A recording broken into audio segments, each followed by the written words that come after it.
Okay, so today would be day 4 that Colin was in the hospital. Wanted to share a memory with you today. It was probably one of really the last positive memories that I have with Colin. One of the last things that we did together. So I had Harper in June of 2013. When she was about 6 weeks old, so just a couple weeks before he overdosed, he called me and was like, "What are you doing today? You want to get out of the house?" And I was like, "Yes, please get me out of this house," because it was summer and I hadn't really gone many places because it was just hard with 3 young kids to go by myself. And like I said before, Harper was kind of a difficult baby, so packing her up and going anywhere was just not an easy thing to do. And so he was like, I know this nice little swimming hole. He's like, "So I'm gonna come and get you, get the kids ready, and I'll be up." So I start getting dressed, and of course 6 weeks after having a baby, like, everything is not fitting right and uncomfortable, and I just felt disgusting. And he came in, I'm like, "I have nothing to wear." He's like, "Well, first of all, sis, you look great. Like, do not worry about that. And second of all," he's like, "we're going somewhere private and there's not really going to be anyone there." So he's like, "Just put on whatever's comfortable and let's go." So we get in the truck, and I was listening to Joy FM was on the radio when I was driving, and I was singing, and I was kind of walking him through the lyrics and, just preaching to him a little bit, sharing the gospel. And he's played me back a song that was more his style of music, and he was like, "This is Christian music too." And it was like, I couldn't understand a word of it, so he was having to break it down for me because it was like the screamo, like I don't know how he heard what they were saying, but he understood it. And so we just had a really good conversation about God that day on the way to the creek. And we got there, and it was just this, he took me, I don't know, out F highway, and we went down this rough back road, and it was kind of under a bridge, and the spot, there was a really nice gravel bar, and the creek was just beautiful. It had like a spot that was deep enough that they could just swim, and a rope swing, and a current that wasn't too strong, so he would take the older 2 kids up and they would kind of float down, and we had a really good day. And we left and came home, and it's just a memory that I hold really, really dear, because we didn't have a lot of moments like that towards the end. We didn't have a lot of good days. And so on this day in the hospital, we were waiting for him to be rewarmed, and he got back to normal body temperature and handled that really well.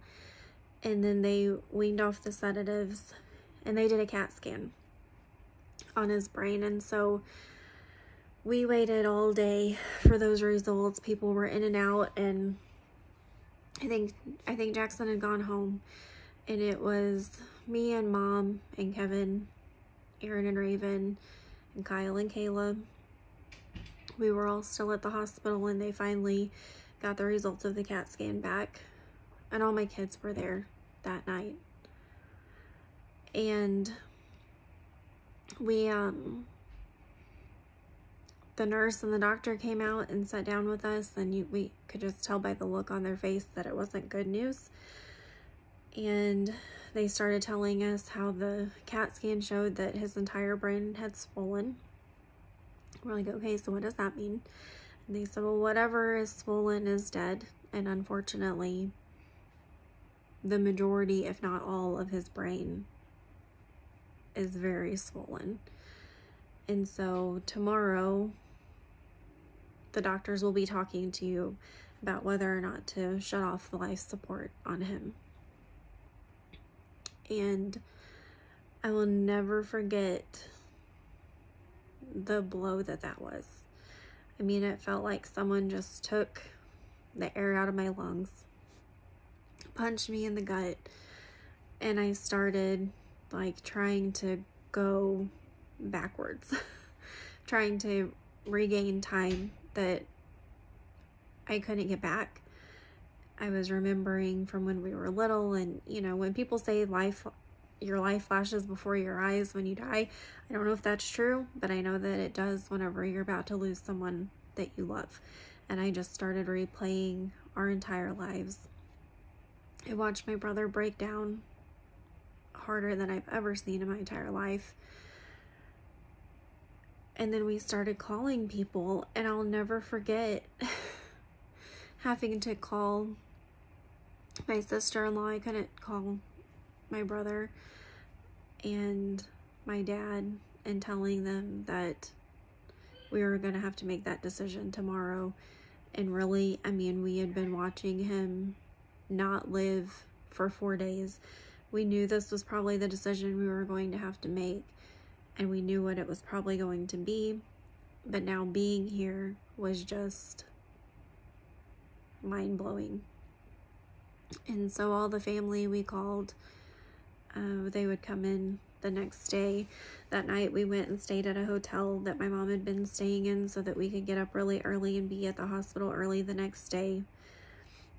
A friend drove from Kansas City. I mean, people were coming from everywhere to be with him and to spend time with him. We just sat with him for as long as we could that night, trying to soak up what time we had left.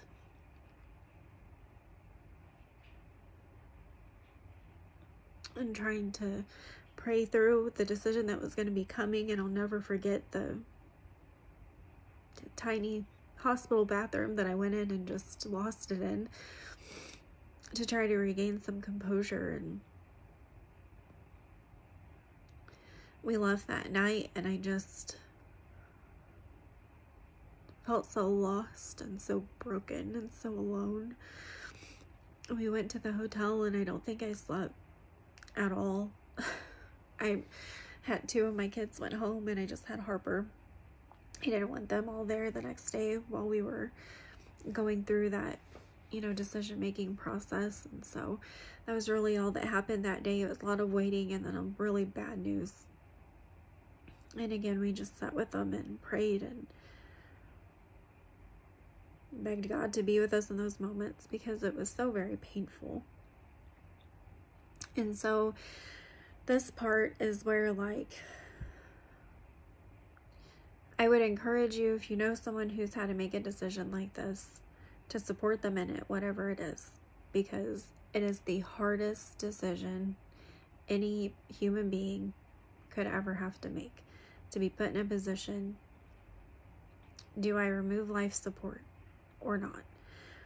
And until you're there, you don't know what you'll do. Until you've listened to doctors and you've seen someone you love in that state, you don't know what you'll do. And we did have people question us then and after and doubt the choice that was made. And I'll explain to you tomorrow how we came to the decision that we did and, all of that process. But I would just ask for sensitivity towards people in that position because it is awful. It's an awful position to be in. So I'll talk to you more tomorrow about our last day with Colin.